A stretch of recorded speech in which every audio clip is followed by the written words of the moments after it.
नमस्कार दोस्तों, स्वागत है आपके अपने YouTube चैनल सनबिक मैथ में। हम लोग ALP के प्रैक्टिस सेट देख रहे हैं प्लेटफॉर्म वॉल्यूम 2 का। इसमें दिया हुआ 75 प्रश्नों के फुल सॉल्यूशन के साथ। तो आइए शुरू करते हैं पहले प्रश्न का। पहले प्रश्न है कि 1913 ईस्वी में दादा साहेब फाल्के द्वारा निर्देशित फिल्म को भारत की पहली फुल लेंथ फिल्म माना जाता है। 1913 में दादा साहेब फाल्के द्वारा निर्देशित फिल्म को भारत की पहली फुल लेंथ फिल्म माना जाता है और इसका सही आंसर हो जाएगा ऑप्शन बी, राजा हरिश्चंद्र को। क्या राजा हरिश्चंद्र फिल्म पहली मूक फिल्म था। ये जो था क्या था, मूक फिल्म था, लेकिन ये भारत का प्रथम फीचर फिल्म भी था। क्या था, प्रथम फीचर फिल्म भी था, प्रथम फीचर फिल्म भी था। दादा साहेब फाल्के का पूरा नाम ढूंढीराज गोविंद फाल्के था और इनका जन्म महाराष्ट्र के नासिक में 30 अप्रैल 1870 ईस्वी को हुआ था। वर्ष 1937 में प्रदर्शित फिल्म गंगा बताराम दादा साहेब फाल्के के करियर का अंतिम फिल्म बना था। 16 फरवरी 1944 को दादा साहेब का निधन हो गया था और वर्ष 1970 में दादा साहेब फाल्के के जन्म शताब्दी के अवसर पर भारत सरकार ने फिल्म के क्षेत्र में उनके उल्लेखनीय योगदान को देखते हुए उनके नाम पर दादा साहेब फाल्के पुरस्कार की शुरुआत की गई थी। एक और है भारत की पहली बोलती फिल्म, वो भी पूछा जाता है। पहली जो है बोलती फिल्म कौन है, पहली बोलती फिल्म तो वह है आलम आरा। क्या है, आलम आरा। आलम आरा इसे निर्देशन क्या था, अर्देशीर। अर्देशीर जो है, अर्देशीर ईरानी ने कब किया था, तो ये बना था 1931 में। यह पहली बोलती फिल्म था। अब आइए अगले प्रश्न पे चलते हैं। पृथ्वी के संदर्भ में सही कथन को पहचानिए। सही कथन को पहचानिए।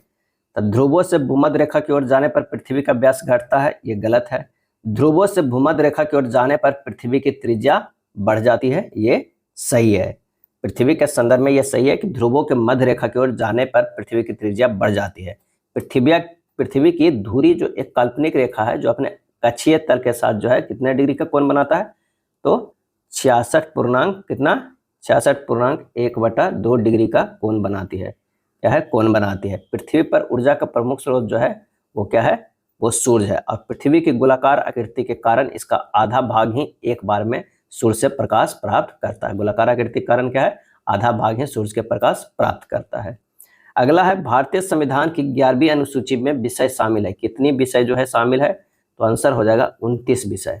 भारतीय संविधान की 11वीं अनुसूची में 29 विषय शामिल है। भारतीय संविधान की 11वीं अनुसूची पंचायती राज से संबंधित है। किससे संबंधित है, तो पंचायती राज से संबंधित है, जिसमें पंचायती राज से संबंधित 29 विषय है। अनुच्छेद 243 जी से संबंधित है। भारतीय संविधान में अनुच्छेद जो है वो 40 ग्राम पंचायतों के गठन से संबंधित है और 73वां संविधान संशोधन 1992 के तहत संविधान में 11वीं अनुसूची जोड़ी गई थी और 73वें संविधान संशोधन के द्वारा पंचायती राज व्यवस्था को संवैधानिक दर्जा भी दिया गया था।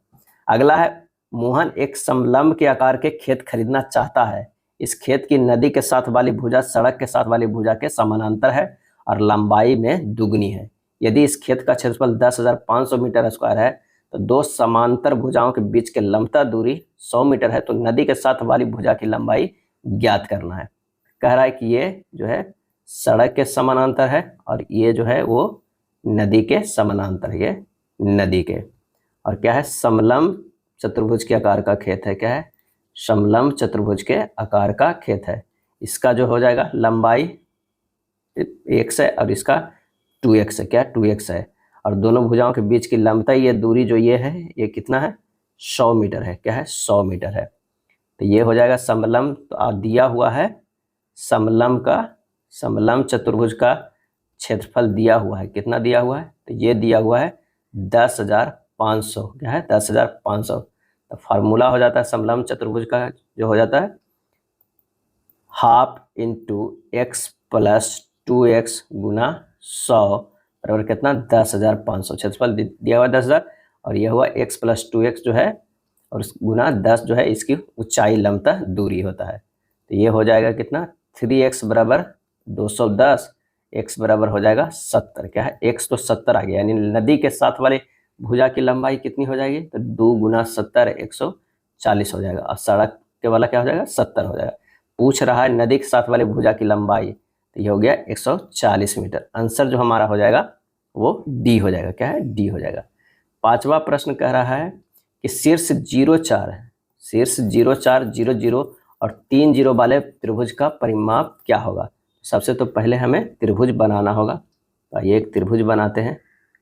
इसमें कह रहा है कि एक जो है ये 0 0 कोऑर्डिनेट है और एक जो है वो क्या है, ये है 3 0 है, जिसे हम बी कह सकते हैं। और ये जो है ये कह सकते हैं 0 4 कोऑर्डिनेट है। अब यहाँ से त्रिभुज क्या है निकाला है, त्रिभुज का परिमाप क्या है। तो ए बी बराबर जो हो जाएगा √4 के स्क्वायर प्लस 3 के स्क्वायर बराबर 5 हो जाएगा। क्या है, 5 हो जाएगा। यानी ये अगर 4 है, ये 3 दिया हुआ है, तो ये हमारा कितना निकल गया, 5 निकल गया। तो 5 निकल गया तो त्रिभुज का परिमाप निकल जाएगा। त्रिभुज का परिमाप बराबर हो जाएगा कितना, 3 + 4 + 5 यानी 12 हो जाएगा। 12 आंसर हमारा कौन सा हो जाएगा, बी हो जाएगा। बस हमें एक बार कोऑर्डिनेट देना था और कोऑर्डिनेट देने के बाद हमें ए बी का मान निकालना है, क्योंकि 4 और 3 हमें लंब और आधार मिल गया है, तो ये जो है कर्ण हो जाता है, वो हमें निकल जाएगा। चलिए अगले प्रश्न पे चलते हैं कि एक फैक्ट्री प्रतिदिन 1,20,000 पेंसिल बनाती है। ये पेंसिलें बेलन के आकार की है और प्रत्येक की लंबाई 25 सेंटीमीटर है। आधार की परिधि 1.5 सेंटीमीटर है। 0.05 प्रति डेकामीटर स्क्वायर की दर से एक दिन में निर्मित पेंसिल के वक्र पृष्ठों को परंग करने वाली लागत निर्धारित करना है। तो एक पेंसिल का जो है सबसे पहले क्या निकालना होगा, वक्र पृष्ठीय क्षेत्रफल। क्या है, वक्र पृष्ठीय क्षेत्रफल। ये होता है 2πr/h होता है। यहाँ 2πr हुआ इंटू h हुआ। अब 2πr जो दिया हुआ है, कितना दिया हुआ है, तो आधार की परिधि दिया हुआ है, तो परिधि 2πr बराबर 1.5 होता है। और उसके बाद क्या है, h कितनी है, तो 25 सेंटीमीटर है। तो 25 से इसे गुना कर देंगे, हमारे पास आ जाएगा 37.5 सेंटीमीटर स्क्वायर। इसको अगर डेका में बदलेंगे तो 0.375 जो है वो डेकामीटर स्क्वायर हो जाएगा। क्या है, डेकामीटर स्क्वायर हो जाएगा। अब 1,20,000 जो है क्या है, पेंसिलों के वक्र पृष्ठीय क्षेत्रफल जो हो जाएगा वो हो जाएगा 1,20,000 गुना 0.375 हो जाएगा। ये जब गुना कीजिएगा तो 45,000 डेकामीटर स्क्वायर आ जाएगा। और रंगने में कुल लागत कितना होगा, क्योंकि कह रहा है कि रंगन करने की लागत निकालिए। रंगने में कुल लागत जो हो जाएगा, कुल लागत वो कितना हो जाएगा, तो 45,000 जो डेकामीटर स्क्वायर है उसको एक में रंगने में 0.05 रुपया की खर्चा आता है प्रति डेकामीटर स्क्वायर। तो ये हो जाएगा गुना करके 2250 रुपया। क्या है, 2250। आंसर जो हमारा हो जाएगा वो ए हो जाएगा। क्या है, ए हो जाएगा। 7वें नंबर प्रश्न पे आते हैं। वह सबसे बड़ी संख्या कौन सी है जिसमें 156, 181 और 331 को विभाजित करने में प्रत्येक स्थिति में शेषफल 6 आता है। अगर मान लिया कि 156 है, उसमें से प्रत्येक स्थिति में 6 आ रहा है तो 6 घटा देंगे, 150 आएगा। 181 में भी 6 आ रहा है तो 175 हो जाएगा। और 331 में भी 6 आ रहा है शेषफल, तो इसमें क्या हो जाएगा, ये हो जाएगा 325। इन तीनों को जो है हमें एलसीएम निकाल लेना होगा। क्या है, एचसीएफ निकाल लीजिएगा, तभी हमारा जो आएगा वह सबसे बड़ी संख्या आएगा, जो जिसमें इतना इतना को विभाजित करने पर प्रत्येक स्थिति में शेषफल 6 आता है। तो क्या निकालना होता है, एचसीएफ निकालना होता है। तो 150, 175 और 325 का क्या निकालना है, एचसीएफ निकालना है। तो ये हमारा एचसीएफ जो हो जाएगा निकालिएगा तो हो जाएगा 25। क्या है, 25। आंसर आ जाएगा बी। क्या है, बी आ जाएगा। नेक्स्ट प्रश्न पे चलते हैं। 52, 71, 43, 22 ए और बी का औसत जो है 55 है। तो 42, 45, 49 से कॉमन 42, सी और डी का औसत 53 है। तो ए, बी, सी और डी का जो है वो औसत क्या है, ये दिखाएं। तो हमें क्या है, 52 + 71 + 43 + 22 + ए + बी बराबर कितना हो जाएगा, 6 × 55 हो जाएगा। क्या है, 6 × 55। कितने ये है, 3 और 3, 3 6 है, तो 6 × 55 होगा। ए + बी यहाँ से निकल जाएगा, क्योंकि 330 और माइनस ये तीनों चारों को जोड़ के हो जाएगा कितना, 188। तो ये आ गया 142। उसी तरह अगर सी + डी निकालेंगे तो 371 माइनस कितना हो जाएगा, 229, ये आ जाएगा 142। अब ए + बी + सी + डी बटा 4 निकालेंगे तो औसत हो जाएगा। ए + बी कितना है, 142 है, अब प्लस कितना है, 142 है, अब बट्टा 4 हो जाएगा। यानी ये हो जाएगा 284 बटा 4 हो जाएगा 71। आंसर हमारा कौन सा आ गया, क्योंकि ए + बी + सी + डी का औसत कह रहा है, तो ये हो गया 71। आंसर हो जाएगा हमारा सी। किसी चालक का प्रतिरोध इसकी खाली स्थान के अनुक्रमानुपाती होता है। और इसका जो आंसर हो जाएगा वो हो जाएगा कौन सा, ए लंबाई पर होगा, क्योंकि आर बराबर जो फार्मूला होता है रो एल बाई ए होता है, यानी आर प्रोपोर्शनल टू एल होता है। तो अनुक्रमानुपाती होता है लंबाई का, क्या है, लंबाई का होता है। ताप बढ़ने पर धातु की प्रतिरोधकता जो है वो बढ़ जाती है, क्या है, बढ़ जाती है। अल्फा बीटा तथा गामा की वेदन क्षमता यानी पेनेट्रेटिंग पावर अवरोही क्रम में सजाएं। तो इसका जो सही आंसर हो जाएगा वो हो जाएगा कौन सा, बी हो जाएगा। सबसे ज़्यादा जो है गामा के, फिर बीटा के, और फिर जो होता है वो अल्फा के होता है, अल्फा का। अगर बात करते हैं आयन क्षमता, आयन क्षमता तो वो होता है किसमें, अल्फा में ज़्यादा, फिर बीटा में, और फिर जो होता है वो गामा में होता है। वेग की बात करें तो सबसे ज़्यादा गामा में, फिर बीटा में, फिर अल्फा में होता है। अगले प्रश्न पे चलते हैं कि किसी आवर्त में बाएं से दाएं जाने पर निम्नलिखित में कौन सा घटता है। बाएं से दाएं जाने पे कौन सा घटता है, आवर्त की बात कर रहा है। यहाँ पर हो जाएगा ऑप्शन ए परमाणु त्रिज्या। क्या हो जाएगा, परमाणु त्रिज्या जो होता है बाएं से दाएं जाने में, इधर जाने में परमाणु त्रिज्या घटेगा, क्या है, घटेगा। जबकि अगर ऊपर से नीचे आने पर क्या होगा, बढ़ेगा, क्या है, बढ़ेगा। परमाणु त्रिज्या जो है वो बढ़ेगा। अगला प्रश्न है, यदि दो प्रतिरोधक 30 ओम और 4 ओम के क्रमशः समानांतर क्रम में बैटरी से संयोजित किए जाते हैं तो दोनों के विभवांतर का अनुपात जो है वो क्या होगा। 40 ओम और 30 ओम का है। अगर मान लिया कि एक जो है ये 30 ओम का है और एक जो है ये 40 ओम का है, और दोनों जो है वो समानांतर क्रम में है, एक बैटरी से लगा हुआ है, तो दोनों के विभवांतर का अनुपात क्या होगा। तो समानांतर क्रम में संयोजन में विभवांतर समान लेकिन विद्युत धारा भिन्न भिन्न होता है। यदि 30 ओम में विभवांतर क्या है, अगर V1 है और 40 ओम में जो है वो V2 है, तो V1 बटा V2 बराबर होगा V या V यानी 1:1, क्योंकि समानांतर क्रम में जो होता है वो वोल्टेज सेम होता है, क्या है, वोल्टेज सेम होता है। तो आंसर हमारा जो आ जाएगा वो ए आ जाएगा, 1:1 आ जाएगा। बैबिट मिश्र धातु का मुख्य घटक कौन सा धातु है, बैबिट मिश्र धातु का, और इसका सही आंसर हो जाएगा वो हो जाएगा सी, टीन है। क्या है, बैबिट जो है उसका मिश्र धातु जो है वो टीन है। इसमें जो 89% जो है वो SN होता है, प्लस 9% जो होता है वो क्या होता है, SB होता है, एंटीमनी होता है, प्लस 2% जो होता है क्या होता है, Cu होता है, क्या है, कॉपर होता है। कुछ और भी जो है मिश्र धातु जो कई बार एग्जाम में पूछ लेता है, जैसे एग्जाम्पल के रूप में देखते हैं गन मेटल। गन मेटल में क्या मिला रहता है, Cu plus Zn plus Sn रहता है। एक पूछा जाता है बेल मेटल, बेल मेटल में रहता है Cu प्लस Sn रहता है। पीतल जो सबसे ज़्यादा पूछा जाता है, पीतल Cu plus Zn। German silver, क्या है, जर्मन सिल्वर की बात किया जाए तो इसमें Cu plus Zn plus Ni रहता है। नाम है जर्मन सिल्वर, लेकिन इसमें सिल्वर का मात्रा जो है वो 0% रहता है। एक पूछा जाता है टाइप मेटल, टाइप मेटल जो है ये किसके, Pb प्लस Sb प्लस जो है वो किसका रहता है, Sn रहता है, क्या है।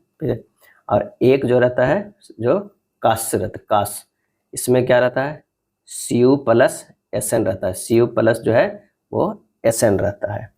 अगला प्रश्न देखते हैं कि निम्नलिखित में से कौन सी संख्या दी गई श्रृंखला में जो है प्रश्नवाचक के स्थान पे आएगा। यहाँ 52 से क्या है 49 गया है, -3 किया गया, 49 से 45 -4, 45 से 40 -5, 40 से 34 -6, 34 से 27 -7, 27 से -8 करेंगे तो ये हो जाएगा 19। आंसर जो हमारा आ जाएगा वो कौन सा आ जाएगा, बी आ जाएगा। वह विकल्प को चुने जो दी गई आकृति में सन्निहित है, आकृति को घुमाना नहीं है। इसका सही जवाब जो हो जाएगा वो हो जाएगा बी। क्या हो जाएगा, इसका सही जवाब होगा बी हो जाएगा। देखिए यहाँ से ये इस तरह के आकृति जो है वो मैच कर रहा है, यहाँ पर इस तरह है, तो ये हो सही जवाब बी। 16 नंबर प्रश्न जो है वो कथन और निष्कर्ष का प्रश्न है। कारण सभी खरगोश जो है वो गाय है। ये क्या है, खरगोश है, खरगोश जो सभी खरगोश है वो क्या है, तो वो गाय है, ये हो जाएगा गाय है। उसके बाद कह रहा है कि कुछ खरगोश जो है वो बिल्लियां हैं, कुछ खरगोश जो है वो क्या है, बिल्लियां हैं, बिल्लियां हैं। अब यहाँ से निष्कर्ष निकालना है, सभी बिल्लियां जो है खरगोश है, ये गलत है। कुछ गाय खरगोश है, कुछ गाय ही खरगोश है, बिल्कुल सही है। तो आंसर हमारा हो जाएगा केवल अनुसरण जो है निष्कर्ष सेकेंड अनुसरण करता है, तो बी जो है वो सही आंसर है। यदि 21 फरवरी 2005 को रविवार था तो 21 फरवरी 2007 को सप्ताह में कौन सा दिन होगा? 21 फरवरी से 2005 से 21 फरवरी 2007 तक विषम दिनों की संख्या जो होगा 1+1 होगा। क्या है? 1+1 होगा, यानी 2 दिन होगा। और 2 दिन है तो रविवार प्लस 2 दिन कितना हो गया? ये मंगलवार हो गया। क्या है? मंगलवार हो गया। आंसर हमारा जो हो जाएगा वो ए हो जाएगा। नीचे दिए गए आकृति में जो है कितने त्रिभुज है काउंट करना है। कितने त्रिभुज है काउंट करना है। तो एक तो जो है वो सबसे बड़ा वाला त्रिभुज है, एक ये त्रिभुज हो गया। दूसरा त्रिभुज की अगर हम बात करते हैं तो ये त्रिभुज हो गया। तीसरा त्रिभुज ये हो गया। चौथा त्रिभुज ये हो गया। पांचवा त्रिभुज जो है ये हो गया। और कितने त्रिभुज होगा इसमें? टोटल जो है 8 त्रिभुज होंगे। अगर अच्छे से काउंट कीजिएगा तो टोटल होंगे 8 त्रिभुज होंगे। तो आंसर हमारा जो हो जाएगा वो बी हो जाएगा। क्या है? बी। अगले प्रश्न पे चलते हैं कि उस आकृति को चयन कीजिए जो नीचे दी गई आकृति में श्रृंखला में प्रश्न चिन्ह को प्रतिस्थापित करेगी। इसका सही आंसर जो हो जाएगा वो कौन सा हो जाएगा? ए हो जाएगा। यहाँ पर दिख रहा है कि दूसरी आकृति में तीसरी आकृति में संख्या अक्षर प्रतीक का क्रम जिस प्रकार है उसी प्रकार चौथे से 5वें अर्थात रिक्त आकृति में है। तो आंसर हमारा हो जाएगा ये ए हो जाएगा। क्या है? ए। बजट प्रत्येक खाली स्थान हेतु सरकार की अनुमानित प्राप्तियां और व्यय का विवरण है, और इसका सही जवाब हो जाएगा वित्तीय वर्ष का। क्या है? वित्तीय वर्ष का। भारतीय संविधान में अनुच्छेद 112 के अनुसार राष्ट्रपति प्रत्येक वित्तीय वर्ष के संबंध में संसद के दोनों सदनों के समक्ष भारत सरकार की उस वर्ष के लिए प्राकृत प्राप्तियां और व्ययों का विवरण रखवाएगा, जिसे इस भाग में वार्षिक वित्तीय विवरण कहा गया है। अगला है यजुर्वेद की कितनी शाखाएं हैं? यजुर्वेद की कितनी शाखाएं हैं? और इसका जवाब हो जाएगा बी 2 शाखाएं। यजुर्वेद के 2 शाखाएं कौन कौन है? एक तो है शुक्ल यजुर्वेद, शुक्ल यजुर्वेद, और दूसरा जो है कृष्ण यजुर्वेद। क्या है? कृष्ण यजुर्वेद, कृष्ण यजुर्वेद। शुक्ल यजुर्वेद में केवल जो है वो क्या होता है? पद होता है, जबकि कृष्ण में जो होता है गद और पद जो है वो दोनों है। यजुर्वेद में यज्ञों के नियमों को विधानों का जो है वो संकलन मिलता है। इसे कर्मकांडीय वेद या बलि प्रधान वेद भी कहा जाता है। और अगला प्रश्न है कि भारत की प्राचीनतम पर्वतमाला कौन सी है? भारत की प्राचीनतम पर्वतमाला कौन सी है? और इसका सही आंसर हो जाएगा ऑप्शन सी अरावली पर्वतमाला। भारत की प्राचीनतम पर्वतमाला अरावली है। अरावली पर्वतमाला पूरा कैम्ब्रियन युगीन कठोर क्वार्टाइज नीच तथा शिष्ट शैलों से निर्मित प्राचीन बलित पहाड़ियां हैं। अरावली पर्वतमाला काफी अपरदन के कारण अवशिष्ट पर्वत के रूप में परिवर्तित हो गई है। अरावली पहाड़ियां मालवा पठार के उत्तर पश्चिम में जो है वो स्थित है। अरावली पहाड़ियां दक्षिण पश्चिम में अहमदाबाद गुजरात से उत्तर पूर्व में दिल्ली तक लगभग 800 किलोमीटर की लंबाई से फैली हुई है। अरावली पर्वतमाला विश्व की सबसे प्राचीन बलित पर्वतमाला भी माना जाता है। और राजस्थान के उत्तर पश्चिम में अरावली की सबसे ऊंची चोटी गुरु शिखर यानी माउंट आबू में स्थित है, जिसकी ऊंचाई 1722 मीटर है। चलिए अगले प्रश्न पे आते हैं। पाई चार्ट का प्रश्न है। चार्ट एक सप्ताह में हर दिन बेचे जाने वाले वनीला केक और चॉकलेट केक की कुल संख्या के प्रतिशत बार वितरण को प्रदर्शित करता है। एक सप्ताह में बेचे गए केक की कुल संख्या जो है 10,500 है। शुक्रवार को बेचे गए वनीला केक को बेचे गए चॉकलेट केक से अनुपात 4:3 है। यदि एक वनीला केक का विक्रय मूल्य 9 रुपया है और चॉकलेट केक का विक्रय मूल्य 10 है, तो शुक्रवार को सभी वनीला केक और चॉकलेट केक बेचकर अर्जित की गई कुल राशि जो है वो कितनी है, ये पूछ रहा है। तो यहाँ पर क्या है कि शुक्रवार को बेचे गए वनीला केक की संख्या जो हो जाएगा 10,500 गुना 10 जो है क्या है, ये शुक्रवार का है। तो शुक्रवार का आप देखिए 10% है, 10/100 और गुना जो हो जाएगा वो 4/7 हो जाएगा। क्या है? 4/7 यानी हो जाएगा 1050 गुना 4/7 यानी 600। क्या है? 600 हो गया।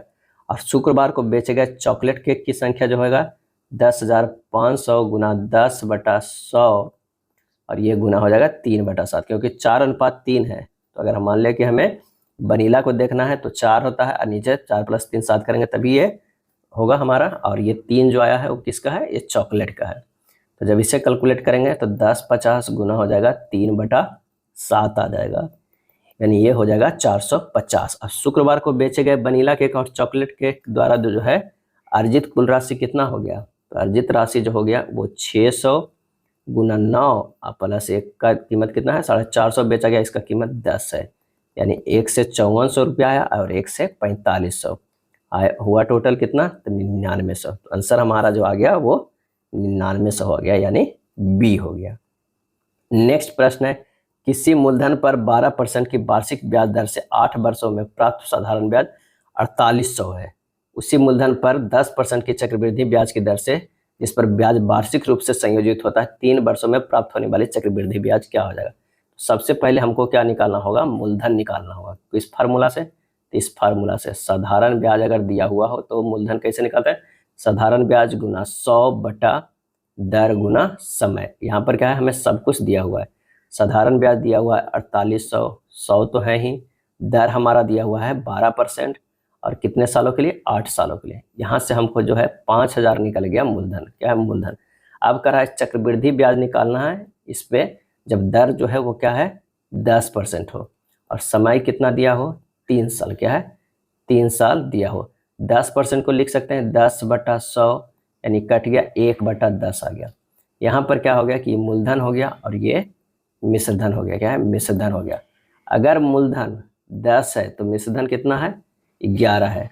ये पहले साल के, लेकिन 3 साल के कर रहा है तो फिर 10 है तो ये 11 होगा, फिर 10 है तो ये 11 है।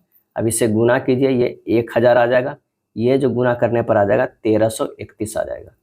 1331 है, ये हमारा मिश्रधन होता है। यहाँ पर क्या होता है ना, ये ब्याज होता है और ये जो है 10 नीचे वाला ये मूलधन होता है, ध्यान रखिएगा, तभी ये मूलधन मिश्रधन किया गया है। अब ये 1331 मिश्रधन है, मूलधन जो है 1000 है। इन दोनों के डिफरेंस जो हमारा हो जाएगा कंपाउंड इंटरेस्ट यानी चक्रवृद्धि ब्याज होगा। डिफरेंस कितना है 331 है। अब 1000 तो हमारा यूनिट आया है, क्या है यूनिट आया, लेकिन हमारा मेन मान कितना आया था तो ये 5000, तो इसको कितना से गुना करेंगे तो 5000 आ जाएगा। तो 5 से गुना करेंगे तो 5000 आ गया, यानी इसका भी 5 से अगर गुना करेंगे तो हमारा ब्याज निकल जाएगा। तब ये 5 हो गया, 5 15 के 5 बाकी 1, 5 15 1 16, 1600 क्या हो गया 55, क्या है 1655। हमारा आंसर देखिए आ रहा है कौन सा, ए में आ गया। क्या है, ए में सही आंसर आ गया। चलिए अगले प्रश्न पे चलते हैं। अगला कह रहा है कि यदि x प्लस बाई के whole cube minus x minus y के whole cube minus 3x y into 2x square minus 3 y square बराबर k बाई क्यू है, तो k का हमें मान क्या होगा। तो यहाँ क्या करना होगा, प्रश्न को देख के थोड़ा डरना नहीं है।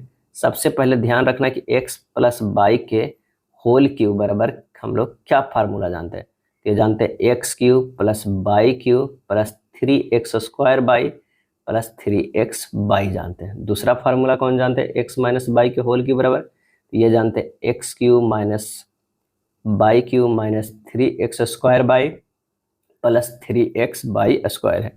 अब मान रख दीजिए x प्लस बाई क्यूब के जो है ये पूरा मान रख दीजिए, x cube plus by cube plus 3x square by plus 3x by हो गया। अब x माइनस बाई क्यूब के मान रख देते हैं, तो ये हो जाएगा x cube plus by cube plus 3x square by minus 3x by square. क्यों, क्योंकि माइनस शुरू में लगल है तो ये जाएगा तो ये माइनस हो जाएगा, ये प्लस हो जाएगा, ये प्लस हो जाएगा, ये माइनस हो जाएगा। तो हमारे पास ये भी आ गया। उसके बाद जो और लिखा हुआ है minus 3 by 2x square minus 3 y square, क्या है 3 बाई स्क्वायर बराबर क्या लिखा हुआ है k बाई क्यू, बस रख दिए। अब इसमें जो कटेगा उससे काट दीजिएगा, हटा दिएगा, तो आएगा हमारा 2 by Q plus 6x square by minus 6 square by plus 9 by Q बराबर आ जाएगा k बाई क्यू। फिर इसे लिख सकते हैं 11 बाई क्यू बराबर k बाई क्यू, क्या है 11 बाई क्यू बराबर k बाई क्यू। तो k का जो मान हो जाएगा वो 11 हो जाएगा, क्या है 11 हो जाएगा। यहाँ पर ये दोनों जो है वो कट जाता है, आंसर हमारा ए आ गया। नेक्स्ट प्रश्न है, ए और बी किसी काम को क्रमशः जो है 12 दिन और 18 दिन में कर सकता है। उन्होंने 4 दिनों के लिए एक साथ मिलकर काम किया, जिसके बाद बी का सी से प्रतिस्थापित कर दिया गया और शेष काम ए और सी द्वारा अगले 4 दिनों में पूरा किया गया। सी अकेले उसी काम को 50% भाग कितने दिनों में पूरा करेगा। तो प्रश्न को यहाँ अच्छे से समझिए। पहले शुरुआत में क्या है ना कि ए और बी दोनों मिलकर काम अगर करता है सिंगल सिंगल, तो यहाँ क्या हो जाएगा, ये इसको 12 दिन लगेगा और इसको 18 दिन लगेगा। दोनों को एलसीएम ले लेंगे तो ये हो जाएगा कितना 36, जो कि हमारा कुल कार्य आ जाएगा, क्या है कुल कार्य आ गया। इसका क्या क्षमता हो गया, 3 हो गया, इसका 2 हो गया। अब ए और बी मिलके क्या किया, ए और बी मिलके ना 4 दिन काम किया है। क्या है, 4 दिन काम किया है, यानी 3 और 2 5 मिलके और 4 दिन किया तो ये 20 यूनिट कार्य कर लिया।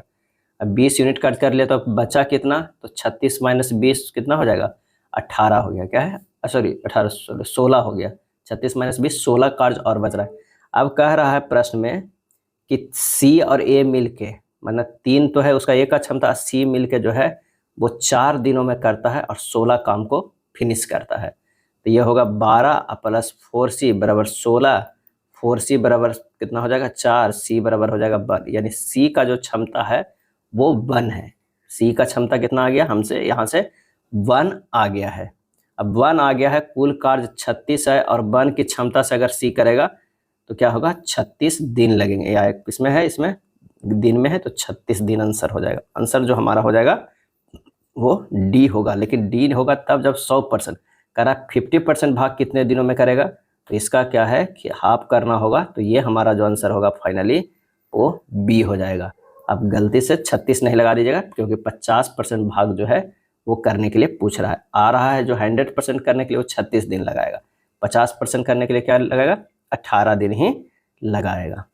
चलिए अगले प्रश्न पे चलते हैं। 5√3 प्लस √75 बराबर 17.32 है, तो 14√3 प्लस √108 का जो है वो मान क्या हो जाएगा। तो यहाँ पर आइए इसे सोल्व करते हैं। 5√3 प्लस 5√3 लिख सकते हैं, 75 अंदर 25 जाएगा तो 25 या 75 हो जाएगा, उसे 5 बाहर लिखाएं निकालें। ये हो गया 17.32, ये हो गया 10√3 बराबर 17.32, √3 बराबर आ गया 1.732। अब 14√3 प्लस √108 बराबर जो हो जाएगा 14√3 प्लस 6√3, ये हो गया कितना, 14 20√3, यानी 20 गुना 1.732 कितना हो गया, 34.64। आंसर जो हमारा हो गया ऑप्शन ए आ गया। अगला प्रश्न है कि समरूप गुणसूत्र क्या है, तो इसका सही आंसर हो जाएगा सी, ऑटोसोम्स। ऑटोसोम्स मानव जीनोम में जो है वो 23 जोड़े गुणसूत्र बने होते हैं, इसमें 22 जोड़े समरूप होते हैं, जिसे क्या कहा जाता है, ऑटोसोम्स कहा जाता है। क्या है, ऑटोसोम्स कहा जाता है। अगले प्रश्न पे चलते हैं कि जब कोई वस्तु एक समान गति से गति कर रही है तो इसका त्वरण क्या होगा, और इसका सही आंसर जो हो जाएगा वो कौन सा हो जाएगा, सी हो जाएगा, 0 होगा।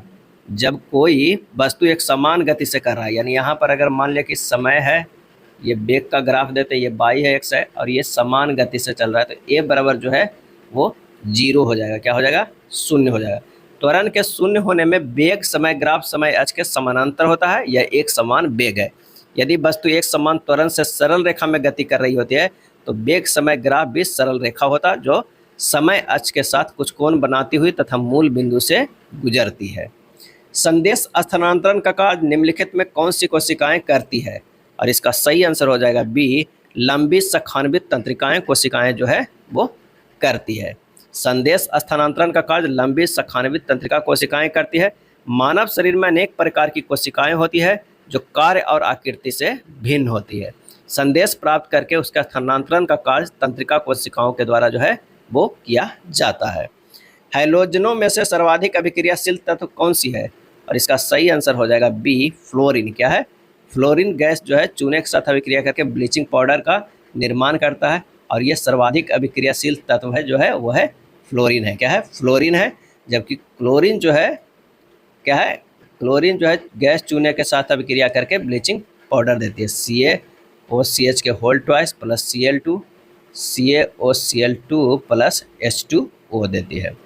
अगला है, निम्नलिखित में से किसका उपयोग पारिस्थितिकी पिरामिड बनाने में नहीं किया जाता है, और इसका सही जवाब हो जाएगा ऑप्शन सी, ताज़ा भार का। ताजे भार का उपयोग पारिस्थितिकी पिरामिड बनाने में नहीं किया जा सकता, क्योंकि वह ऊर्जा में नहीं बदल सकता है। किसी पोषण स्तर में ताज़ा भार सदैव नहीं रहता है। ऊर्जा परितंत्र हमेशा एक दिशिक होता है, यह सीधा होता है। उस विकल्प का चयन कीजिए जो तीसरे शब्द में उसी प्रकार संबंधित है जिस प्रकार दूसरा शब्द पहले शब्द से है। नेत्र विज्ञान, आंखें, त्वचा, और इसका सही आंसर हो जाएगा सी, त्वचा हो जाएगा। नेत्र विज्ञान में आंखें का अध्ययन करते हैं, त्वचा विज्ञान में जो है किसका अध्ययन करते हैं, तो अध्ययन करते हैं त्वचा का। उस विकल्प का चयन करें जो निम्न चित्र को सही दर्पण चित्रित कर सकता है यदि दर्पण की रेखा AB पर रखा जाता है। इसका जो आंसर हो जाएगा वो हो जाएगा 34 के बी होगा। क्या है? बी होगा। अगला प्रश्न है, एक निश्चित कूट भाषा में लास्ट को जो लिखा जा रहा है वो PFW लिखा जा रहा है।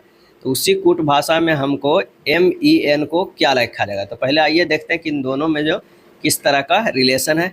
L से P गया है +4 है, A से F गया है +5 है, S से W गया है +4 है, T से Y गया है +5 है। उसी तरह M से +4 कर देंगे तो हमारा निकल के आ जाएगा Q, E से +5 कर देंगे तो निकल के आ जाएगा J, A से +4 करेंगे तो E होगा, N से +5 करेंगे S होगा, QJES। आंसर हमारा कौन सा आ रहा है? बी में सही आ रहा है। निम्नलिखित में कौन सा अक्षर दी गई श्रृंखला में प्रश्न चिन्ह के स्थान पर आएगा। यहाँ पर क्या किया, H से I गया है +1, I से L गया है, यहाँ पर +3 कर दिया गया है, L से वो +5 किया गया है, तो Q से X जो है +7 किया गया और X से अब क्या होगा +9, यानी +2 करके कर रहा है। आंसर हो जाएगा जी। हमारा आंसर जो आ रहा है बी में आ रहा है। नीचे दिए गए अनुसार को कागज को मोड़कर काटा जाता है, खोले जाने पर यह कैसा दिखाई देगा। यहाँ पर जो बनेगा, यहाँ इस तरह के चौकोर बनेगा और हमें और कहाँ कहाँ मिलेगा चौकोर। पहले ये खोला जा रहा है तो यहाँ पर एक मिलेगा, एक यहाँ मिलेगा। आंसर हमारा जो हो जाएगा 37 के डी हो जाएगा। इस तरह के जो है वो 4 बन के आएगा और एक तो ये ऑलरेडी ये रहेगा ही। तो आंसर हमारा कौन सा है? वो डी हो जाएगा। क्या है? डी। निम्नलिखित में कौन सी संख्या दी गई श्रृंखला में प्रश्न चिन्ह के स्थान पे आएगा। 15 से 31 किया गया, 15 गुना 2 प्लस क्या होगा 30 होगा, अब +1 करेंगे तो ये 31 हो रहा है, यानी 15 गुना 2 +1 किया गया है। ठीक उसी तरह अगला किया गया है 31 गुना 2 62 +1 क्या होगा 63 होगा। यानी हमेशा जो है गुना 2 +1 किया गया, गुना 2 +1 किया गया।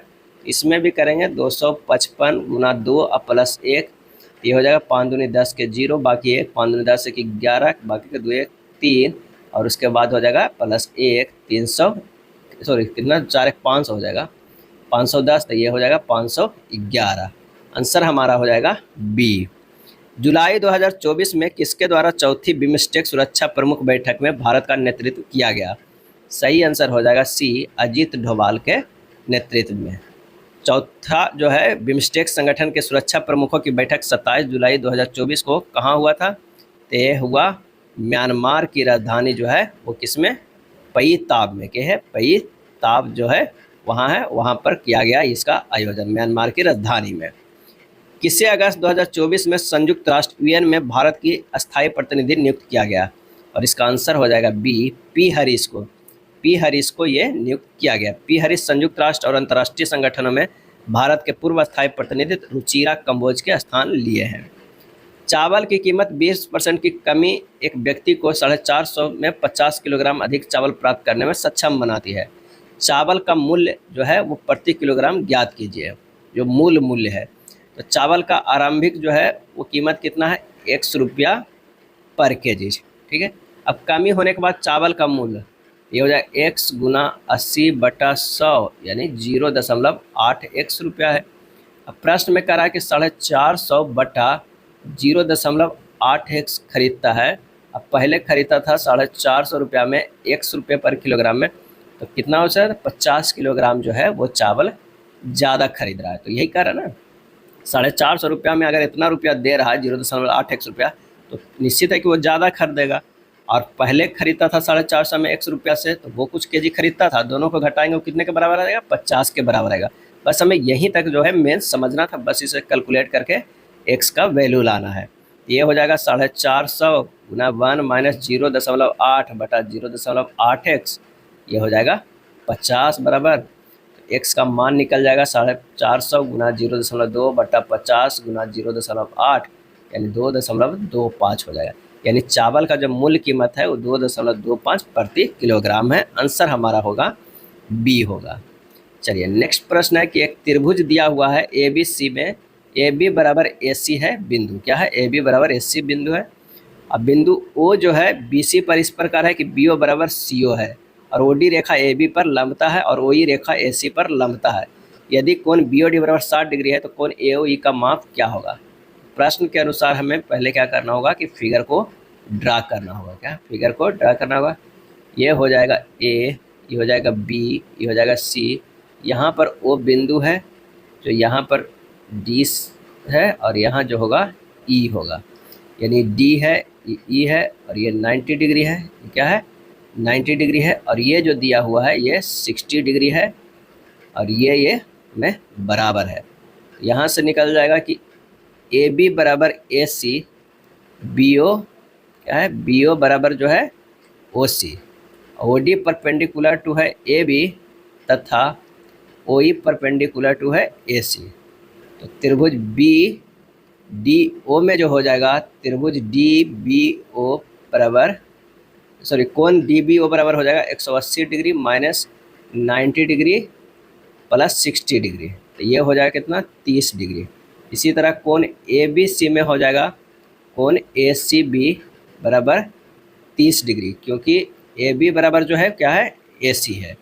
ठीक उसी तरह कोण ई ओ डी बराबर हो जाएगा 180 डिग्री माइनस 120 डिग्री बराबर हो जाएगा 60 डिग्री, क्या है 60 डिग्री। तो यहाँ से निकल जाएगा कौन सा कि 60 डिग्री तो निकल गया, तो कोण जो है ए ओ ई बराबर जो हो जाएगा 60 डिग्री बटा 2 बराबर 30 डिग्री, क्या है 30 डिग्री, क्योंकि चूंकि त्रिभुज ए ओ बी है जो बराबर है सर्वांगसम है त्रिभुज ए ओ सी का, तो आंसर हमारा कौन सा आ गया 30 डिग्री का आंसर हमारा जो है वो सी आ जाएगा। नेक्स्ट है sine theta plus cos theta बराबर √5 साइन 90 डिग्री माइनस थीटा है, तो कॉट थीटा का मान ज्ञात करना है, क्या है कॉट थीटा को मान ज्ञात करना है।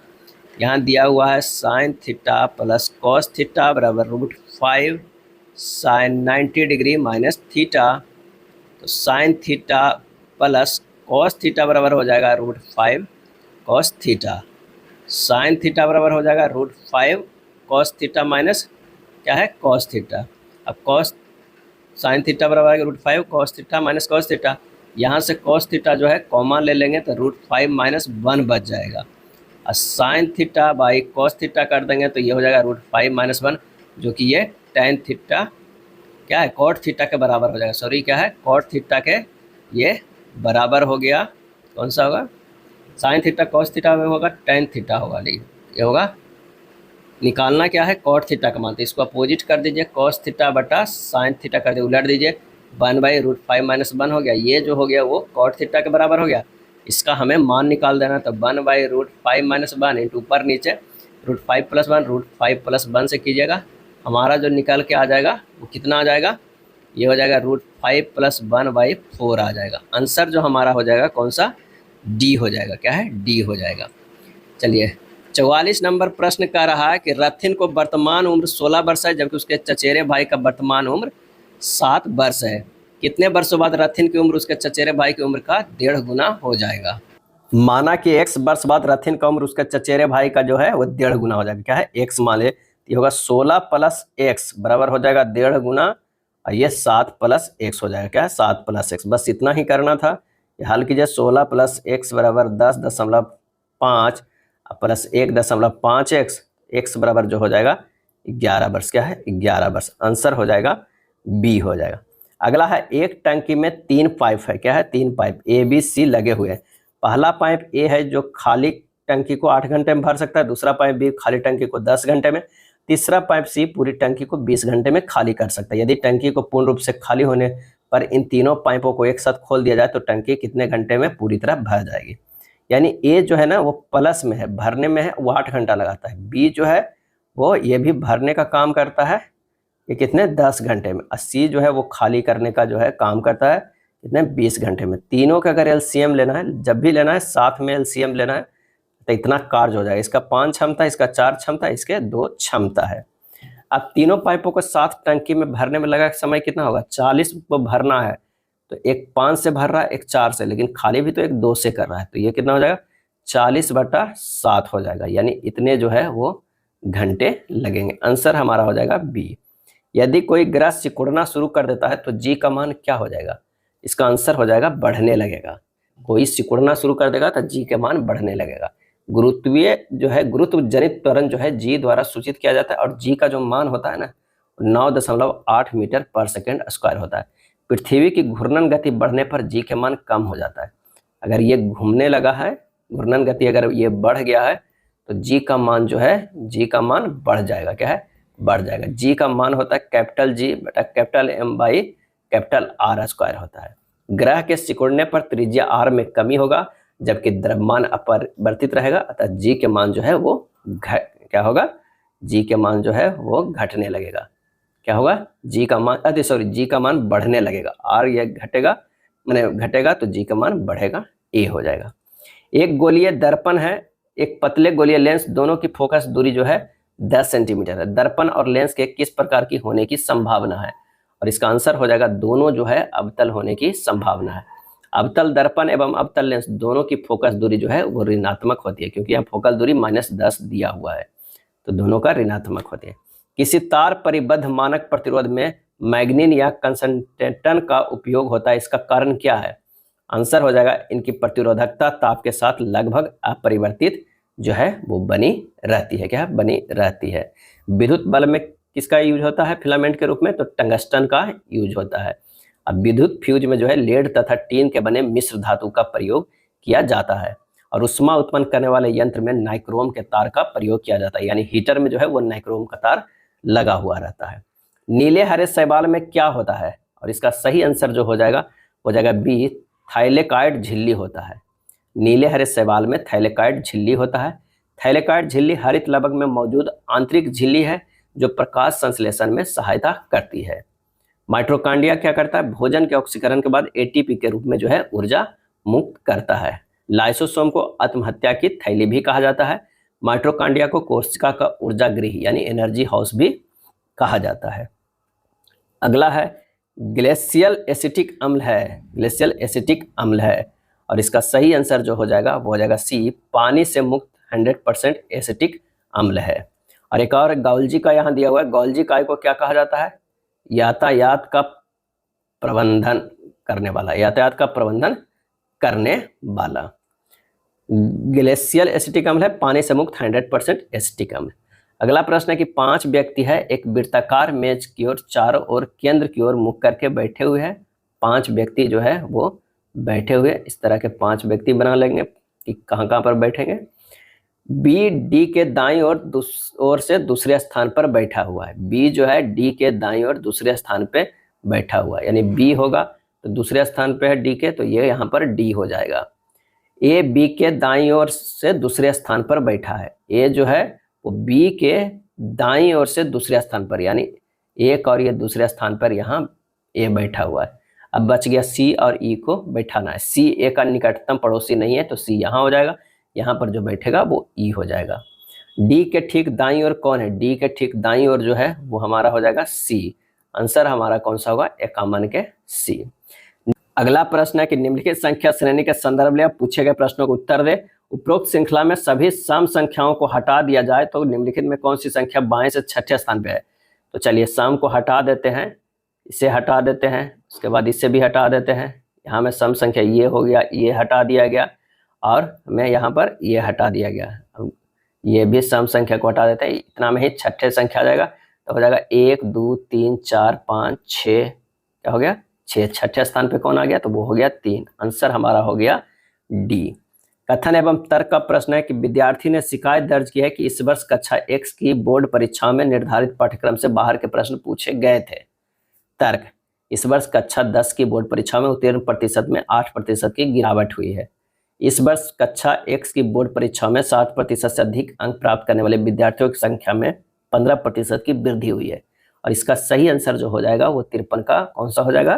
तो हो जाएगा कि तर्क सेकेंड जो है समर्थ नहीं कर रहा है, क्योंकि अगर प्रश्न बाहर से पूछे गए हैं तो निश्चित है कि प्रतिशत बढ़ेगा नहीं, तो नहीं है, जबकि तर्क एक कथन का समर्थ कर रहा है। हाँ, 8% के रिजल्ट गिरावट आएगा, ये हो सकता है। तो आंसर हमारा हो जाएगा सी। यदि रतन की आयु जतिन की आयु से 1/3 है और उनकी आयु का योग 84 वर्ष है तो जतिन की आयु ज्ञात करिए। तब माना कि जतिन की जो आयु है क्या है? x है, तो रतन का कितना है? x/3 है। अब कह रहा है x + x/3 बराबर 84, तो x का मान हो जाएगा कितना?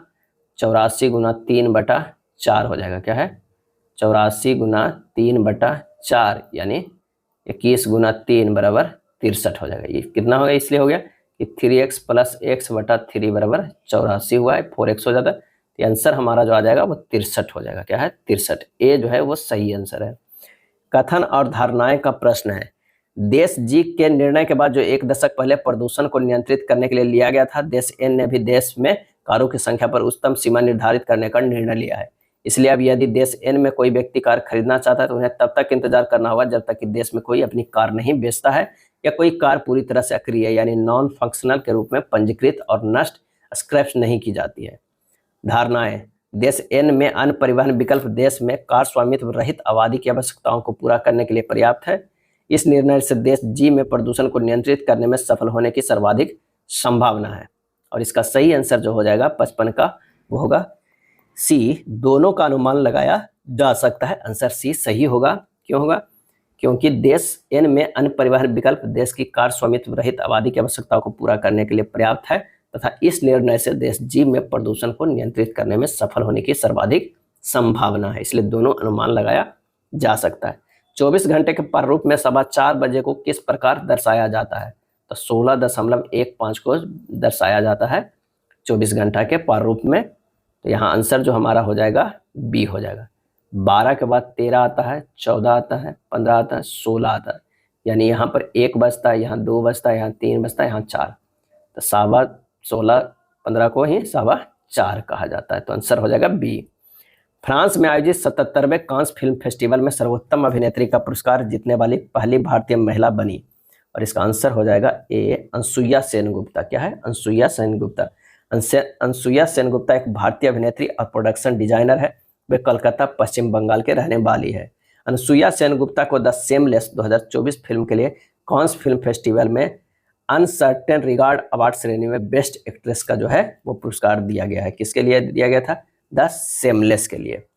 अगला है, बांग्लादेश में अशांति के कारण आईसीसी 2024 का महिला T20 विश्व कप का आयोजन कहाँ किया जाएगा? और इसका आंसर हो जाएगा ऑप्शन सी, संयुक्त अरब अमीरात में किया जा रहा है। क्या किया जा रहा है? बांग्लादेश जो अभी भी प्रतियोगिता की मेजबान देश है, लेकिन सभी मैच जो है यूएई में खेला जाएगा और ये 3 से 20 अक्टूबर तक आयोजित जो है वो किया जाएगा। अगला है, यदि x² - 8x - 8 को x+2 से विभाजित किया जाता है तो शेषफल 24 प्राप्त होता है। a का जो है वो मान ज्ञात करना होगा। तो x+2 = 0 यानी x = -2 मान रख दीजिए। तो यहाँ हो जाएगा a -2 के होल स्क्वायर -8 × -2, ये -8 = 24। तो ये हो जाएगा 4a + 16 - 8 = 24 हो जाएगा। तो यहाँ a का मान जो है वो 4 आ जा रहा है। क्या आ रहा है? सी हो जा रहा है। 60 नंबर प्रश्न है कि तपन, रवि और त्रिशा ने एक केक आपस में बांटा है। तपन के पास इसका 1/4 भाग था। क्या है? 1/4। त्रिशा के पास इसका 2/3 भाग था। शेष रवि के पास केक कितना था?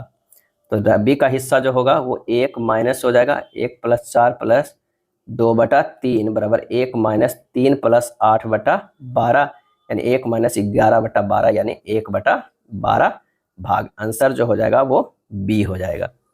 यदि बहुपद 5x² - 7x + 2 के शून्य अल्फा और बीटा है तो उनके व्युत्क्रम का योग क्या होगा? एक 5x² - 7x + 2 के शून्य अल्फा और बीटा है तो उनके व्युत्क्रम का योग क्या होगा? तो यहाँ पर करें अल्फा और बीटा है तो अल्फा प्लस बीटा बराबर होता है -b/a यानी माइनस अब -7/a बराबर कितना हो जाएगा? 7/5। क्या है? 7/5। और अल्फा इंटू बीटा बराबर होता है c/a बराबर 2/5 होता है। क्या है? 2/5 होगा। तो यहाँ निकालना है व्युत्क्रमों का योग। तो 1/अल्फा प्लस 1/बीटा निकालना है, यानी alpha into beta by alpha plus beta. ये होगा 2/5 बटा जो हो जाएगा 7/5 यानी होगा 7/5 गुना 5/2। 5 5 कट गया, 7/2 आंसर आएगा। आंसर जो होगा वो डी हो जाएगा। अगला प्रश्न है कि एक त्रिभुज की आधार उससे बराबर क्षेत्रफल वाले समांतर चतुर्भुज के आधार का 1/3 है। समांतर चतुर्भुज के साथ त्रिभुज की संगत ऊंचाई का अनुपात क्या होगा? तब माना समानांतर त्रिभुज की आधार x इकाई है, ऊंचाई h1 है। तो त्रिभुज का आधार जो होगा वो कितना होगा? तो आधार होगा x/3 इकाई और ऊंचाई कितना होगा? ऊंचाई होगा h2 होगा। त्रिभुज का क्षेत्रफल बराबर समांतर चतुर्भुज का क्षेत्रफल। था त्रिभुज का क्षेत्रफल होगा हाफ गुना आधार गुना ऊंचाई बराबर क्या है? आधार गुना ऊंचाई। क्या है? ऊंचाई।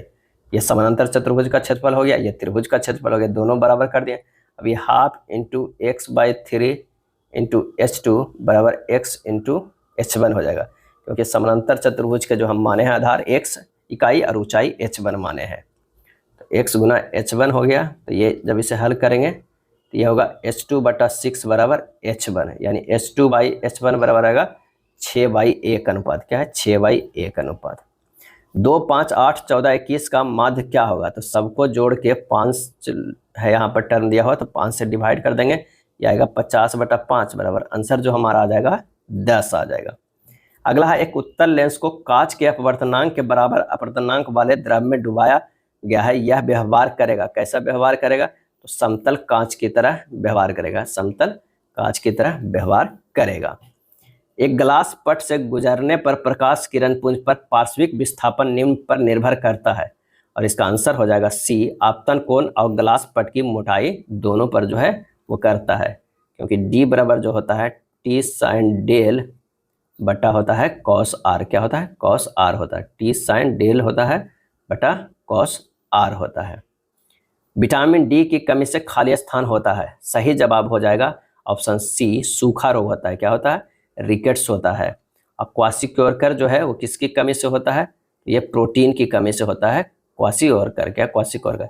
स्कर्वी जो होता है विटामिन सी की कमी से। क्या है? विटामिन सी की कमी से। अब बेरी बेरी जो होता है विटामिन B1 की कमी से होता है। CaSCO3 के होल ट्वाइस के विघटन होने के कारण जल की स्थायी कठोरता पानी उबालने से दूर की जाती है, इसलिए CaSCO3 के होल ट्वाइस जो है वो क्या है? इसका आंसर जो हो जाएगा ऊष्मा में अपघटित होकर CaSCO3 का अवक्षेप बनाता है। कठोर जल को उबालने से बर्तन की दीवार पर सफेद रंग की परत बन जाती है, जिसे क्या कहते हैं? स्कॉलिंग कहते हैं। क्या कहते हैं? स्कॉलिंग कहते हैं। कांच की पट्टी के माध्यम से प्रकाश के अपवर्तन के बाद निर्गत किरण कैसी होगी? आंसर हो जाएगा निर्गत किरण आपतित किरण के समानांतर होती है। क्या होती है? समानांतर होती है। यदि शब्द कंप्यूट के सभी अक्षरों को वर्णमाला क्रम के अनुसार व्यवस्थित किया जाए तो कितने अक्षरों की स्थिति अपरिवर्तित रहेगा? तो सबसे पहले तो यहाँ इस तरह लिखिए कंप्यूट जो दिया हुआ है, उसके बाद उसके जस्ट नीचे उसे अगर वर्णमाला के क्रम में लिखते हैं तो क्या हो जाएगा? पहले हो जाएगा सी, उसके बाद ई, उसके बाद एम, उसके बाद ओ, उसके बाद पी, उसके बाद टी, उसके बाद यू। यहाँ से समझ में आता है कि जो चेंज होगा वो कौन होगा? तो कितने अक्षर की स्थिति अपरिवर्तित रहेगा? सी के जो है अपरिवर्तित है और टी के भी जो यहाँ पर अपरिवर्तित है। तो एक क्या है? टी का परिवर्तित, एक और जो है एम का भी अपरिवर्तित है। तो आंसर जो हमारा हो जाएगा वो बी हो जाएगा। क्या हो जाएगा? बी हो जाएगा। कह रहा है कि मैं एक्स की इकलौती बेटी हूँ। जो मैं हूँ वो क्या हूँ? एक्स के इकलौती बेटी हूँ। ठीक है, बेटी हूँ। उसके बाद कह रहा है कि बाई कोई है जो मेरे पति जेड है। इसका पति कौन है? जेड है। पति जेड की जो कोई होगी बहन, क्या होगी? बहन, जेड की बहन की इकलौती बेटी है, यानी बाई जो हो गया ये भी बेटी है, इकलौती बेटी है। यदि डी बाई का नाना है, बाई के जो है वो नाना है, तो ये बहन का कोई तो पिता हो, पिता, और यही पिता जो है क्या है? डी के ये क्या हो जाते हैं? नाना हो जाते हैं। क्या है? नाना, ये नाना हो जाते हैं, नाना है। तो मेरा डी से क्या संबंध है? डी से, यानी पिता जो है वो क्या है? डी है। किसके? तो बहन के, यानी पति के बहन के पिता ये है।